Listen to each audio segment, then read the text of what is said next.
মুসলিম উম্মাহকে আবার জাগরিত করার জন্য, মুসলিম উম্মাহ যেন মাথা উঁচু করে দাঁড়াতে পারে, আপনি এটার একটা অংশ হতে পারেন। আপনি তো মুসলিম উম্মার একটা অংশ, আপনি নিজেও তো একজন মুসলমান, আপনার পরিবার তো মুসলমানের পরিবার, আপনার সমাজ তো মুসলমানের সমাজ।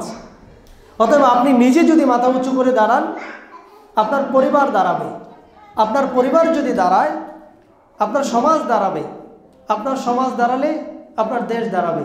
অতএব কোরআন থেকে এই প্রেসক্রিপশনটা আমাদের নেওয়া উচিত। আল্লাহ সুবহানাহু ওয়া তাআলা কোরআনে কি বললেন? তো আমি আজকে আপনাদের সামনে সূরা আনফাল থেকে 8 নম্বর সূরা 60 নম্বর আয়াতটি আমি আপনাদের সামনে তিলাওয়াত করেছি এবং এটা অনুসারে আজকে আপনাদের কথা বলবো ইনশাআল্লাহ। আয়াতটাতে কি বলা হয়েছে?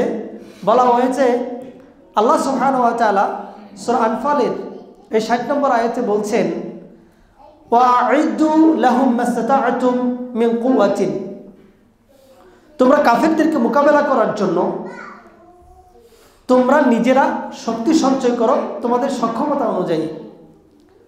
এই আয়াতটা নাজিল হলো কখন? আয়াতটা নাজিল হলো বদর যুদ্ধের পরে। বদর যুদ্ধ হচ্ছে এমন একটা ঐতিহাসিক যুদ্ধ, যেই যুদ্ধটাকে, ওই দিনটাকে বলা হয় ইয়াউমুল ফুরকান, সত্য মিথ্যার পার্থক্যের দিন। মক্কার কাফেরদের বড় বড় লিডার, যারা মুহাম্মদ সাল্লাল্লাহু আলাইহি ওয়াসাল্লামকে প্রচুর ডিস্টার্ব করেছে, যারা ইসলামের আলোকে নিভিয়ে দিতে চেয়েছিল মক্কাতেই, এরপরে আবার মদিনাতে এসে আক্রমণ করেছে, বদর প্রান্তরে তারা যুদ্ধ করার জন্য চলে গেছে।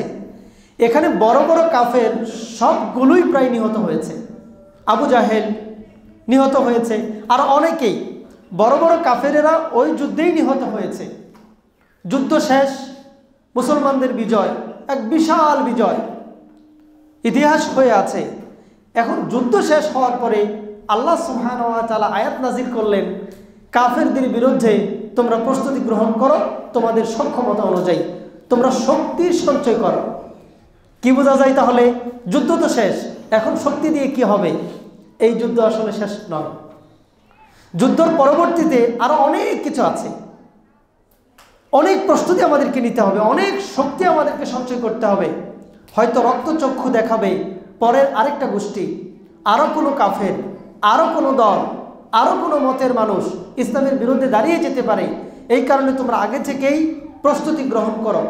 আরেকটা উদ্দেশ্য হচ্ছে, আল্লাহ সুবহানাহু ওয়া তাআলা চাইলেন মুসলমানদেরকে সুপার পাওয়ার বানাতে, মুসলমানদেরকে সুপার পাওয়ার বানাতে, বিশ্বের সবথেকে শক্তিশালী শক্তিরূপে মুসলমানরা যেন আত্মপ্রকাশ করতে পারে। আল্লাহ সুবহানাহু ওয়া তাআলা এটা চাইলেন। এই কারণে আল্লাহ সুবহানাহু ওয়া তাআলা বললেন তোমরা প্রস্তুতি গ্রহণ করো।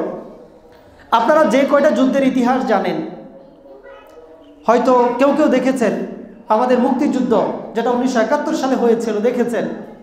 ছোটোখাটো একটা বিজয় আমাদের হয়েছে 5 আগস্টে, জুলাই বিপ্লবের পরে। এছাড়াও যদি আপনারা বহির্বিশ্বের যুদ্ধগুলো দেখেন, প্রত্যেকটা যুদ্ধের পরে ওই দেশগুলোতে ক্রাইসিস থাকে, অর্থনৈতিক ক্রাইসিস। ওই দেশগুলোতে খাদ্যের অভাব থাকে, বাসস্থানগুলো গোছানো থাকে না, পরিবেশ থাকে না ভালোভাবে বাঁচার মতো। তো প্রত্যেকটা যুদ্ধের পরে এরকম দেখবেন। 1971 সালের যুদ্ধের পরে 74 সালে একটা বড় দুর্ভিক্ষ হয়েছিল বাংলাদেশে। যারা ওই সময় ছিলেন তারা হয়তো দেখেছেন যে ওই যুদ্ধের পরে 74 সালে যে দুর্ভিক্ষটা হয়েছিল বাংলাদেশে, এটা হচ্ছে সবথেকে বড় দুর্ভিক্ষ। আবার 5 আগস্টের পরে বাংলাদেশে দেখেন এখনো সিন্ডিকেট ভাঙা যাচ্ছে না, নিত্যপণ্যের দাম আগের থেকে কমে নাই, বেড়েছে। কিছু প্রবলেম তৈরি হচ্ছে, কিছু সলভ করার চেষ্টা করা হচ্ছে। কিছু মানুষ আমাদের এই স্বাধীনতাকে আমরা ভালোভাবে বাঁচি, এটা কিছু মানুষ সহ্য করতে পারে না। এই কারণে বিদেশি শক্তিগুলো, যারা মুসলমানদের এন্টি, যারা বাংলাদেশের এন্টি, যারা চায় না বাংলাদেশ শান্তিতে থাকুক, তারা আমাদের বিরুদ্ধে লেগেছে, নানানভাবে চক্রান্ত করছে। ওই সময়টাতেও মক্কাতে রাসূলুল্লাহ সাল্লাল্লাহু আলাইহি সাল্লাম, মদিনাতে তিনি বদর যুদ্ধে বিজয় লাভ করলেন, কিন্তু তাকে একটা প্রস্তুতি নেওয়ার কথা বললেন আল্লাহ সুবহানাহু ওয়া তাআলা। কেন? যাতে ভবিষ্যতে সুপার পাওয়ার হতে পারে। কোন ধরনের প্রস্তুতি আমাদের দরকার?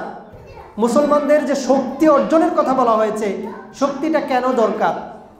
আপনি যখন কাফেরদের সাথে যুদ্ধ করে জয়লাভ করবেন, কাফেরদের মন মতো যখন আপনি কোনো কিছু করতে পারবেন না, তখনই সমস্ত কাফের আপনার পিছনে লেগে যাবে। তখন আর তারা আপনাকে খাদ্য দিয়ে, বস্ত্র দিয়ে, বাসস্থান দিয়ে, চিকিৎসা দিয়ে, শিক্ষা দিয়ে তারা কখনোই আপনাকে সহযোগিতা করবে না যদি আপনি তাদের বিপরীতে কথা বলেন। আর যদি তাদের সেবা দাসে পরিণত হতে পারেন, তাহলেই কেবল তারা আমাদেরকে সাহায্য করবে। মুক্তিযুদ্ধের সময় 1971 সালে ভারত আমাদেরকে সাহায্য করতো না যদি না তাদের এখানে স্বার্থ থাকতো। এবং আমরা 53 বছর ধরে দেখেছি যে ভারত কিভাবে তাদের স্বার্থকে উদ্ধার করেছে। মূলত গোটা পৃথিবীর মানুষ জানে যে বাংলাদেশ ভারতেরই একটা অংশ, মনে হয় একটা অঙ্গরাজ্য, এরকমই লোকজন জানে। তারা এভাবে শোষণ করেছে, তারাই মূলত কলকাঠি নাড়িয়েছে বাংলাদেশের সব কিছুর উপরে। তো কাফেররা কখনোই আপনাকে সাহায্য করবে না যদি তাদের মতের পক্ষে আপনি না থাকেন। এমন অবস্থায় আপনি যদি সুপার পাওয়ারে পরিণত হতে চান, আপনি যদি স্বাবলম্বী হতে চান, স্বনির্ভর হতে চান, তাহলে আপনাকে ওই রকম প্রস্তুতি নিতে হবে। আপনি একটু খেয়াল করে দেখেন, বিশেষ করে আজকে যে আমি যে খুতবাটা দিচ্ছি যে টপিকটার উপরে, এই টপিকটা অনেক কিছু বোঝার আছে। এই কারণে মনোযোগ দিতে হবে খুব গভীরভাবে এবং এই বিষয়গুলো নিয়ে চিন্তা ভাবনা করতে হবে। আমি কোন লেভেলের কথাটা বলছি, এখানে কোনো সাধারণ লেভেলের কথা আমি বলছি না, এই কথাগুলো অনেক উঁচু মানের। এই কারণে আপনাদেরকে খুব মনোযোগ দিতে হবে। আপনি দেখেন, বাংলাদেশকে যদি আপনি একটা স্বনির্ভর, বাংলাদেশকে একটা যদি স্বাবলম্বী দেশ বা এই দেশের মানুষকে যদি একটা স্বাবলম্বী জাতিতে আপনি পরিণত করতে চান, তাহলে আপনার শক্তিটা কোন কোন ক্ষেত্রে অর্জন করতে হবে। প্রথমে আপনার মৌলিক চাহিদার দিকে নজর দিতে হবে। খাদ্য, বস্ত্র, বাসস্থান, শিক্ষা, চিকিৎসা।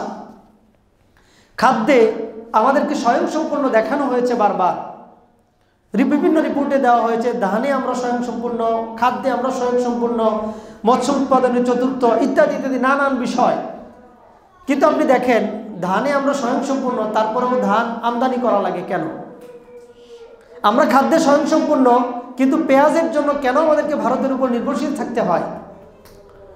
বেশিরভাগ খাদ্যদ্রব্য যেগুলো ফাস্টফুড লেভেলের যে খাদ্যগুলো আছে, ভাতের বাইরে আমরা যেগুলো খাই, যত ধরনের যে পাউরুটি থেকে শুরু করে বিস্কুট বা অন্য যেগুলো আছে, এগুলো আটা ময়দা থেকে হয়।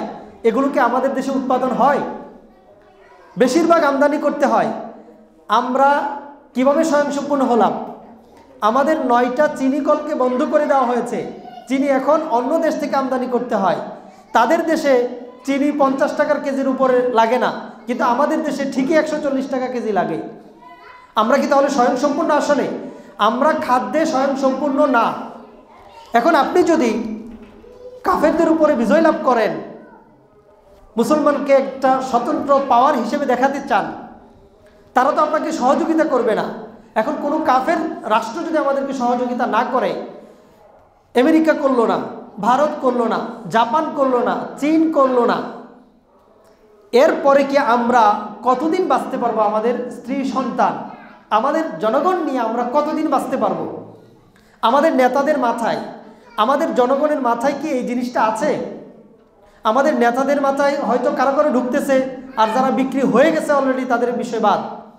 এখন হয়তো কেউ কেউ চিন্তা করতেছে বা ভবিষ্যতে করবে। আমাদের জনগণের মাথার মধ্যে কি এই জিনিসটা আছে? নাই। দেখেন আমরা কিভাবে সময় নষ্ট করি। অর্থনৈতিকভাবে স্বাবলম্বী হওয়াটা খুব জরুরি প্রত্যেকটা মানুষের। আপনি যদি অর্থনৈতিকভাবে স্বাবলম্বী না হন, ক্ষুধা পেটে দিনের দাওয়াত কবুল করতে ইচ্ছা করে না। রাসূলুল্লাহ সাল্লাল্লাহু আলাইহি ওয়াসাল্লাম বললেন, যদি খাবার উপস্থিত হয়ে যায়, নামাজ পড়ে আগে খাও, আগে তুমি তোমার ক্ষুধা নিবারণ করো, আগে খাও, তারপর সালাত আদায় করো। ক্ষুধার্ত পেটে ইবাদতে মন বসে না। তো আমাদের যে চাহিদাগুলো আছে, মৌলিক চাহিদাগুলো আছে, এগুলো যদি আমরা মিটাতে না পারি, তাহলে আমরা কখনোই ভালো মুসলিম হতে পারবো না। এটাই বাস্তবতা। আমাদের মধ্যে নানান অসৎ প্রবণতা দেখা দিবে, আমরা কাফেরদের উপর নির্ভরশীল হয়ে পড়ব। এই কারণে আমরা আমাদের সময়কে কাজে লাগানো আমাদের দরকার। আপনি এখন 15,000 টাকা মাসে ইনকাম করেন, 20,000 টাকা করেন, যদি 30,000 টাকা করেন, আপনি তো 5,000 টাকা দান করতে পারবেন। এই মানসিকতা আপনার তৈরি হবে। আর না হলে কি হবে, আপনার পরিবারের বোঝায় আপনি টেনে শেষ করতে পারছেন না। এটা কিভাবে হতে পারে? আপনি নিজের জীবনটাকে অ্যানালাইসিস করে দেখেন কি পরিমাণ সময় আপনি নিজে নষ্ট করেন। কাফেরেরা তাদের সন্তানেরা এই সময়গুলোকে নষ্ট করে না। আমাদের ছাত্ররা যে পরিমাণে পড়ালেখার বাইরে সময় নষ্ট করে, আমাদের অন্যান্য পেশাজীবীরা তাদের অফিস আওয়ারের বাইরে যে পরিমাণ সময় নষ্ট করে, পৃথিবীর কোনো দেশের মানুষ এভাবে এত সময় নষ্ট করে না। অন্য দেশগুলোতে ছাত্ররা তারা পড়ালেখা করবে, পার্ট টাইম একটা জব করবে।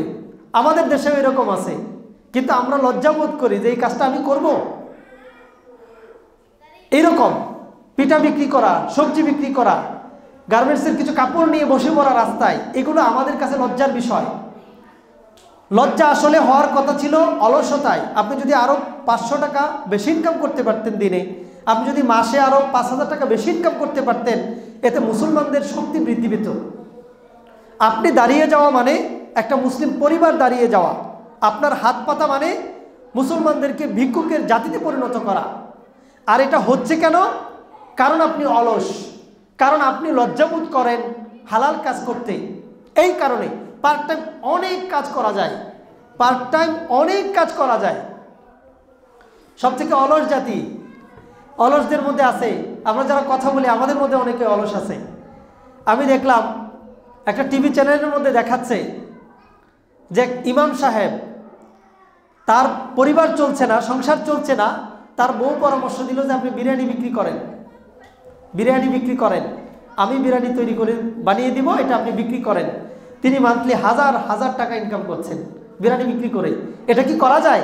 করা যায়। কিন্তু আমাদের ইমাম খতিবরা যদি করে তাহলে আমরা বলবো হাই হাই, এর পিছনে নামাজই করা যাবে না, ও তো বিরিয়ানি বিক্রি করে, ও তো কাপড় বিক্রি করে, ও তো এটা করে, ও তো সেটা করে।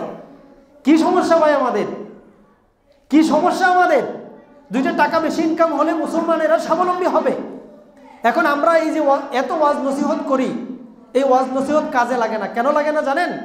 কারণ আমাদের পাশের ভাইটা যখন অসুস্থ হয়, এখানে চিকিৎসা করার জন্য চলে আসে আমেরিকা থেকে এনজিও, তারা চিকিৎসা করে, আর তারা দাওয়াত দেয়। কি হয়? তাদের দাওয়াতটাই গ্রহণ করে, আমাদেরটা করে না। কারণ আমরা অভাবের সময় তার পাশে দাঁড়াতে পারিনি, দুঃখের সময় তার পাশে দাঁড়াতে পারিনি।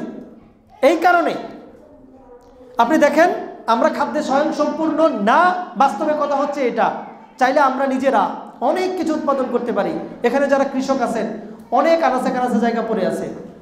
আপনি একটা ফলের গাছ লাগান, আপনি একটা সবজির বাগান করেন, যে একটা ছোট্ট বাগান যেটা দিয়ে আমার পরিবার চলবে, অন্তত আমাকে কিনে খেতে হবে না, আমাকে মুখাপেক্ষি থাকতে হবে না বাজারের। এই কাজগুলো আপনি করেন। আদম আলাইহিস সালাম একজন কৃষক ছিলেন। আদম আলাইহিস সালাম কৃষিকাজ শুরু করেছিলেন আমাদের আদি পিতা, তিনি একজন নবী ছিলেন, তার মর্যাদার হানি হয়নি। দাউদ আলাইহিস সালাম তিনি কামার ছিলেন, তার মর্যাদার হানি হয়নি। মুহাম্মদ সাল্লাল্লাহু আলাইহি ওয়াসাল্লাম অন্যের বাড়িতে সামান্য কিছু টাকার বিনিময়ে, অর্থের বিনিময়ে তিনি অন্যের ছাগল চড়িয়েছেন, তিনি ব্যবসা করেছেন, তার মান সম্মানের কোনো হানি হয়নি। মুসলমানদের এমন হওয়া উচিত নয়, বরং আপনাকে স্বনির্ভর হতে হবে। আপনি যদি একটু বেশি উৎপাদন বাড়াতে পারেন, মুসলমানেরা এতে স্বাবলম্বী হবে। এবার আপনি আসুন চিকিৎসার কথা। এখন পর্যন্ত চিকিৎসার দিক থেকে আমরা ভারতের উপর নির্ভরশীল। আমাদের দেশে প্রশ্নপত্র ফাঁস করবে প্রশ্নপত্র ফাঁস করবে, আর তারা ভালো ভালো ডাক্তার তৈরি করবে। আমরা ওখানে চলে যাব, আমরা অমুক দেশে চলে যাব, তমুক দেশে চলে যাব। তাহলে বাংলাদেশের এত মেডিকেল কলেজগুলো আছে কেন? আমরা এই ক্ষেত্রেও স্বাবলম্বী হতে পারিনি। আপনি দেখেন একটা বিষয় খেয়াল করে, জুলাই বিপ্লবে 2000-এর মতো লোক শহীদ হয়েছে, হাজার হাজার 10,000-এর বেশি আহত হয়েছে, চক্ষু হারিয়েছে 3,000-এর বেশি। এই লোকগুলো ভালো ট্রিটমেন্ট পর্যন্ত বাংলাদেশে দেওয়া যাচ্ছে না। আপনি চিন্তা করে দেখেন, আমরা কিন্তু এইখানেও ব্যর্থ হয়েছি। আপনি শিক্ষার কথা বলেন, কোন ভার্সিটিটা আছে বাংলাদেশের? বাংলাদেশের একটা ভার্সিটিও 500টা বিশ্ববিদ্যালয়ের তালিকায় নাই। গোটা পৃথিবীতে 500 তালিকার ভিতরে একটাও নাই যেখানে পাকিস্তানের আছে। পাকিস্তানের অর্থনীতি আমাদের থেকে দুর্বল। ভারতের আছে, যেখানে এখনও প্রায় 40%-এর বেশি মানুষ খোলা জায়গায় পায়খানা করে, কিন্তু তাদের বিশ্ববিদ্যালয় কিন্তু ভালো তালিকায় আছে, আমাদের নাই। তাহলে কি হচ্ছে? শিক্ষার দিক থেকে আমরা পিছিয়ে আছি। এটা আমাদেরকে স্বীকার করতে হবে, এই বিষয়টা নিয়ে প্ল্যান করতে হবে।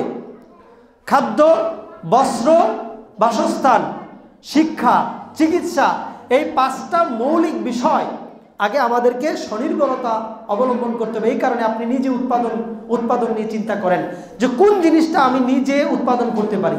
আমি এখানে সময় দেব, গালগপ্প করে, সময়টা অযথা গল্প করে, রাজনৈতিক আলাপ করে কিছু দেওয়া যাবে না, নিজেকেও দেওয়া যাবে না, জাতিকেও দেওয়া যাবে না। আপনি নিজে কিছু করুন, আপনি নিজে যে টাকা ইনকাম করবেন এটাও আপনার। আর আপনি স্বাবলম্বী হওয়া মানে মুসলিম উম্মার একজন সদস্য স্বাবলম্বী হওয়া। আর আমাদের ওই স্বভাব থেকে বের হয়ে আসতে হবে, একজন উপরে উঠতে চাইলে বাকি সবাই যে টাইনা নামায় রাখে, এই স্বভাব থেকে আল্লাহর রাস্তে বের হয়ে আসতে হবে। এটা থেকে বের হয়ে আসতে হবে। যে যুবক কিছু একটা করে খেতে চায় তাকে উৎসাহিত করতে হবে যে আপনি খান। পিঠা বিক্রেতাদের সাথে মাঝে মধ্যে আমাদের কথা হয়, মাঝে মধ্যে জিজ্ঞেস করি পিঠা খাইতে গেলে, রাস্তায় যে পিঠা বিক্রি করে কত মাসে বিক্রি করেন? এমনও পিঠা বিক্রেতা আছে যে 30-40 হাজার টাকা মাসে বিক্রি করে।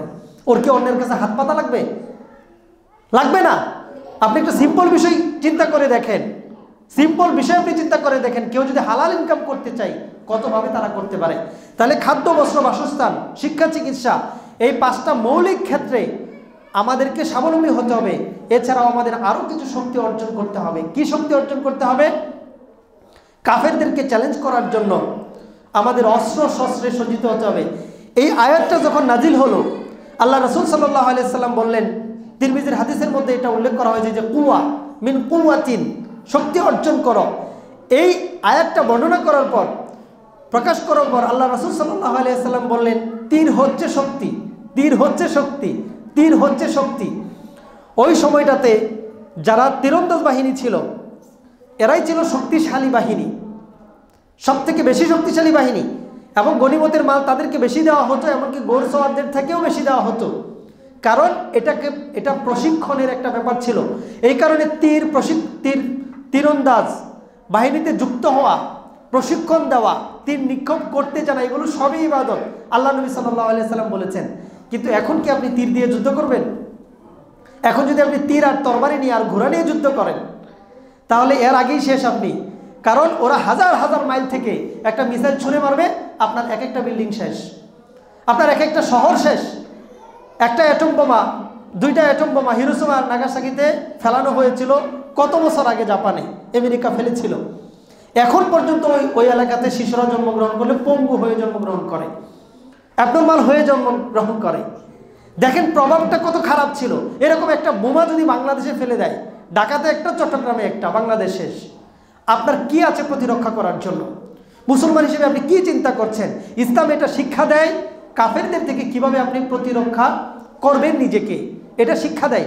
রাসূলুল্লাহ সাল্লাল্লাহু আলাইহি ওয়াসাল্লাম খয়বর যুদ্ধের সময় মিনজানিক অস্ত্র ব্যবহার করেছিলেন, ক্ষেপণাস্ত্র নিক্ষেপ। বর্তমানে আধুনিক যে মিসাইলগুলো আছে, আল্লাহ সুবহানাহু ওয়া তাআলা বলেন নাই, ওই যুগের কোনো অস্ত্রের নাম উল্লেখ করে নাই, বরং তিনি বললেন যে তোমরা শক্তি অর্জন করো। এই শক্তি এখানেও আপনাকে থাকতে হবে।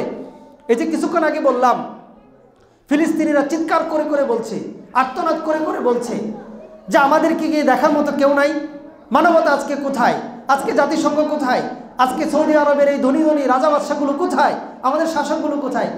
কারো কানের মধ্যে কর্ণকুহরে ঢুকে না চিৎকার। কেন ঢুকে না? তাদের পাওয়ার নাই, তাদের ক্ষমতা নেই। আজকে মুসলমানদের ক্ষমতা থাকতো কেউ সাহস করতো না দিনে রাতে এইভাবে নিরীহ মানুষগুলোকে হত্যা করার মতো সাহস তারা পেত না যদি আমাদের শক্তি থাকতো, যদি জানতো যে মুসলমানদের কিছু আছে, আমাদের নাই। তাহলে আমাদের এই ক্ষেত্রে বিজ্ঞানী করতে হবে কিছু পলিসি যেটা শক্তি বৃদ্ধি করে।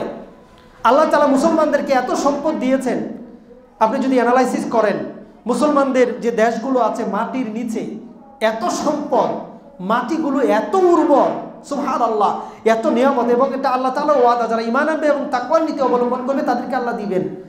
কিন্তু মুসলমানদের মধ্যে এমন কিছু শাসক আছে মুনাফিক।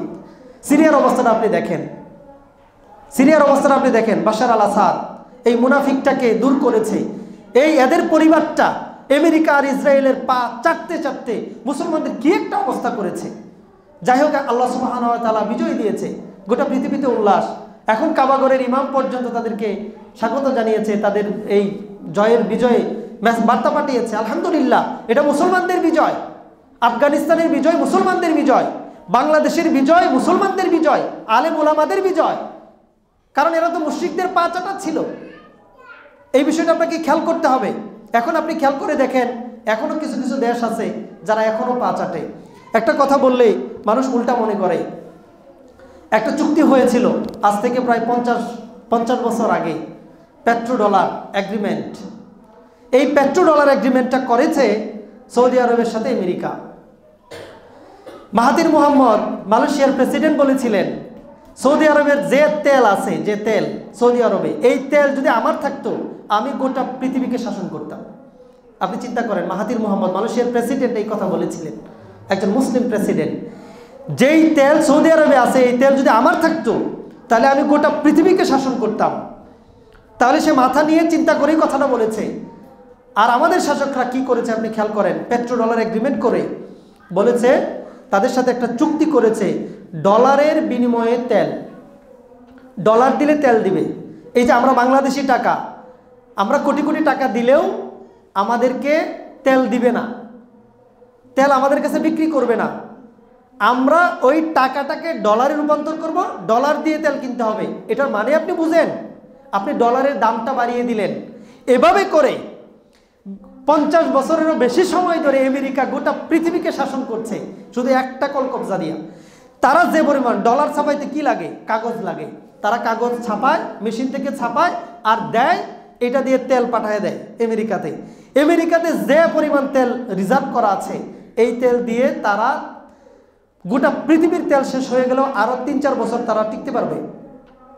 আর এই ডলার বিক্রি করে, এই ডলার কিনে যে বিল্ডিংগুলো তৈরি করেছে, এগুলোকে ভাঙতে আমেরিকার মাত্র 7 দিন, সর্বোচ্চ 7 দিন সময় লাগবে। তারা বিমানটা ফ্লাই করে ওই রকম যদি অস্ত্র চালায়, 7 দিনে সব গুঁড়া করে দিতে পারবে। রক্ষা করার মালিক আল্লাহ তাআলা। কিন্তু এরকম পরিকল্পনা যদি তারা করে, তাহলে আপনি তাদেরকে শক্তিশালী করলেন আর কাফেরদেরকে শক্তিশালী করলেন, মুসলমানদেরকে দুর্বল করে দিলেন একটা চুক্তির মাধ্যমে। এটা হচ্ছে আমাদের বোকামি। এরকম প্রচুর বোকামি করে করে আমরা মুসলমানরা কাফেরদের কাছে বিভিন্নভাবে ধরা দিচ্ছি। শক্তি আজকে কোথায়? আজকে মাহাথির মোহাম্মদের উক্তিটা আপনি মনে করেন, গোটা পৃথিবীতে মুসলমানদেরই তো সুপার পাওয়ার হওয়ার কথা। 200 কোটি মুসলমান গোটা পৃথিবীতে, আর প্রত্যেকটা দেশে দেশে খালি মুসলমানেরা মার খায়। ইসলামের কথা বললেই মার খায়। কারণ কি? আমাদের পাওয়ার নাই, আমাদের শক্তি নাই। এরপরে দেখেন, সর্বক্ষেত্রে আমাদেরকে শক্তি অর্জন করতে হবে। এই কারণে আল্লাহ রাসূল সাল্লাল্লাহু আলাইহি ওয়াসাল্লাম বলেছেন, আল্লাহ সুবহানাহু ওয়া তাআলা শক্তিশালী মুসলমানকে বেশি পছন্দ করেন দুর্বল মুসলমানের থেকে। আপনি এই কথাটা কি বুঝেন? আমাদের ফিজিক্যাল ফিটনেসও লক্ষ্য করা উচিত। বাঙালি মুসলমান খাইতে খাইতে পেট 2টা তরমুজের মতো বানায়। খাওয়ার প্রতিযোগিতা হয়, ফিটনেসের প্রতিযোগিতা নাই।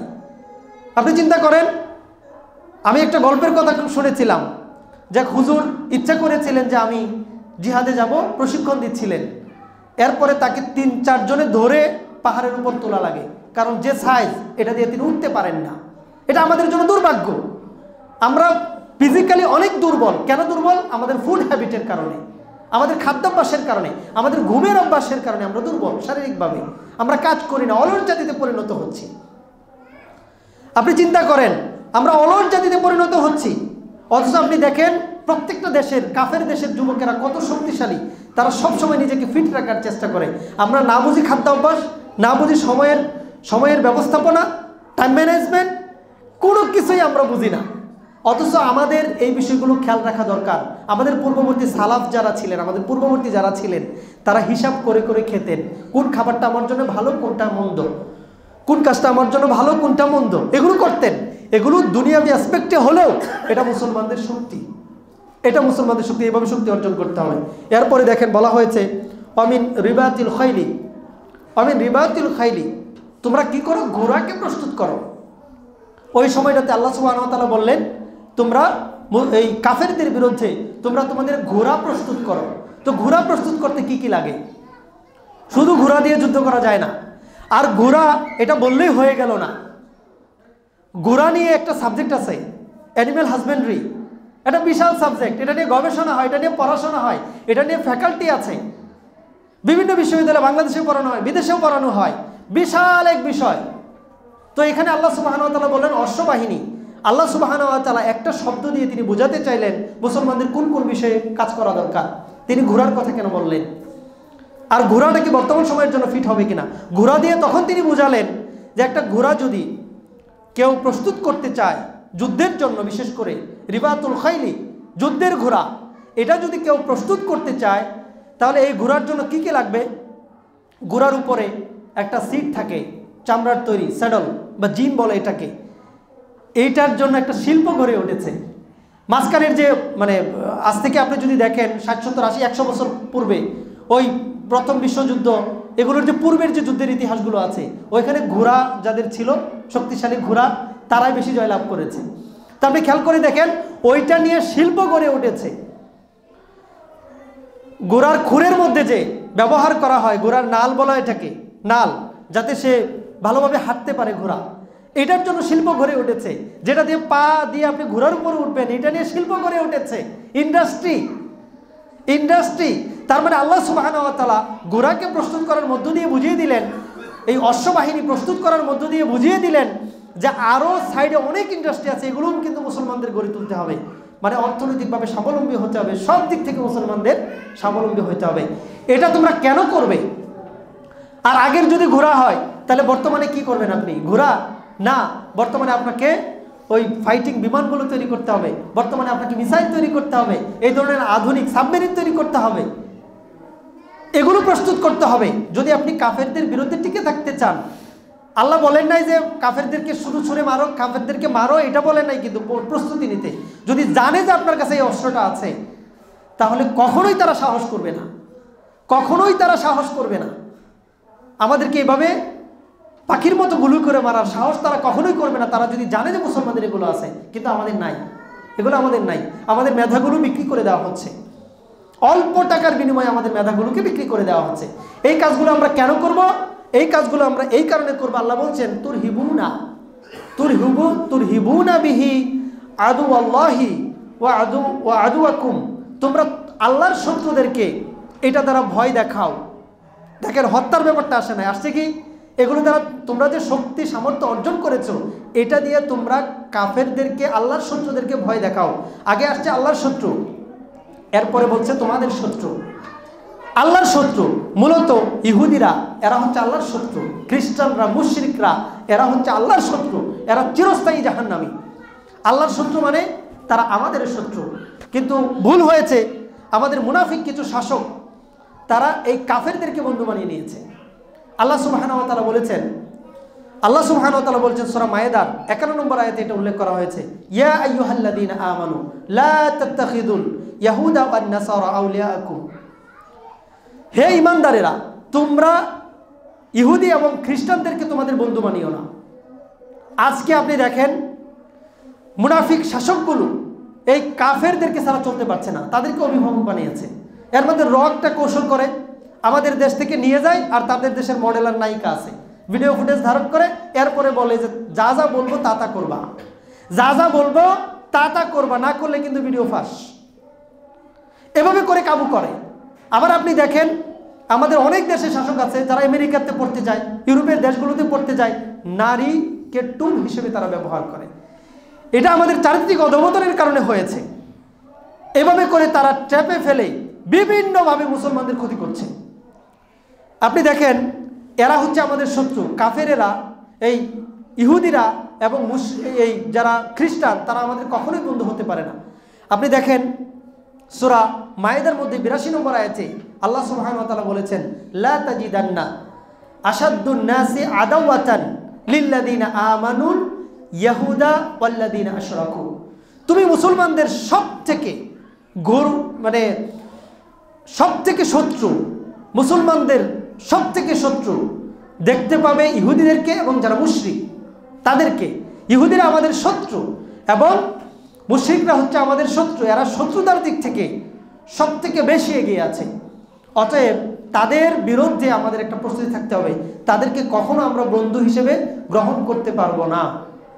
এই কারণে পলিসি মেকার যারা আছেন রাষ্ট্রের এবং আমরা যারা সাধারণ পাবলিক আছি, আমাদেরও সেন্টিমেন্ট তৈরি করতে হবে নিজেদের মধ্যে, এবং যারা পলিসি মেকার আছেন তাদেরও কীভাবে পররাষ্ট্রনীতিটা সেট আপ করলে হবে সেই বিষয়টা আমাদেরকে খেয়াল করতে হবে। এরপরে আপনি আসেন পরের অংশটাতে, যে কিছু কিছু শত্রু আছে যেগুলো তোমরা জানো না, কিছু কিছু শত্রু আছে যেগুলো তোমরা জানো না। লা তা'লামুনাহুম, তোমরা তাদেরকে চিনো না, তোমরা তাদেরকে জানো না। আল্লাহু ইয়া'লামুহুম, আল্লাহ তাদেরকে জানেন, আল্লাহ তাদেরকে চিনেন।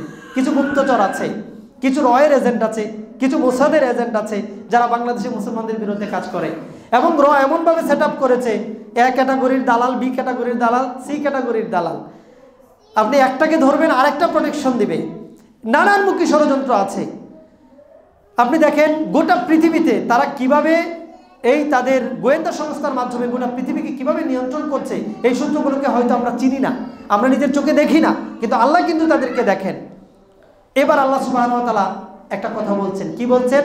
ওয়ামা তুনফিকু মিন শাইইন ফি সাবিলিল্লাহি ইউওয়াফা ইলাইকুম, তোমরা আল্লাহর রাস্তায় যেটা ব্যয় করো, আল্লাহর রাস্তায় তোমরা যা কিছু ব্যয় করো, আল্লাহ সুবহানাহু ওয়া তাআলা সেগুলো তোমাদের কাছে নিয়ে আসবেন, তোমাদেরকে আবার পরিপূর্ণভাবে ফিরিয়ে দিবেন। এবার আমাদের উচিত হবে আমাদের জান দিয়ে, আমাদের মাল দিয়ে এই মুসলিম উম্মার জন্য কাজ করা, মুসলিম উম্মাকে গঠন করা। অনেকেই দেখছি টাকা বস্তা ভরে ঘরের মধ্যে রেখে দেয়, টাকা ব্যাংকে ফেলে রাখে, জমা করে রাখে।